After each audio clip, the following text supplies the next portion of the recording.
Delivers, paano ba natin masustain ang productivity level ng ating mga empleyado?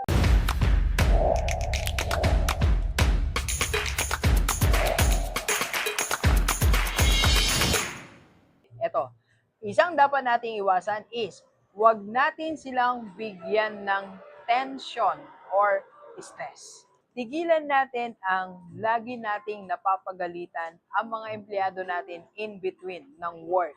Huwag din tayong maglagay ng sobrang dami ng stress, ng pressure at tension sa kanila. Kasi according to study po pala, yung brain natin can work ng more than 10 hours ng maayos at quality kung paano yung simula.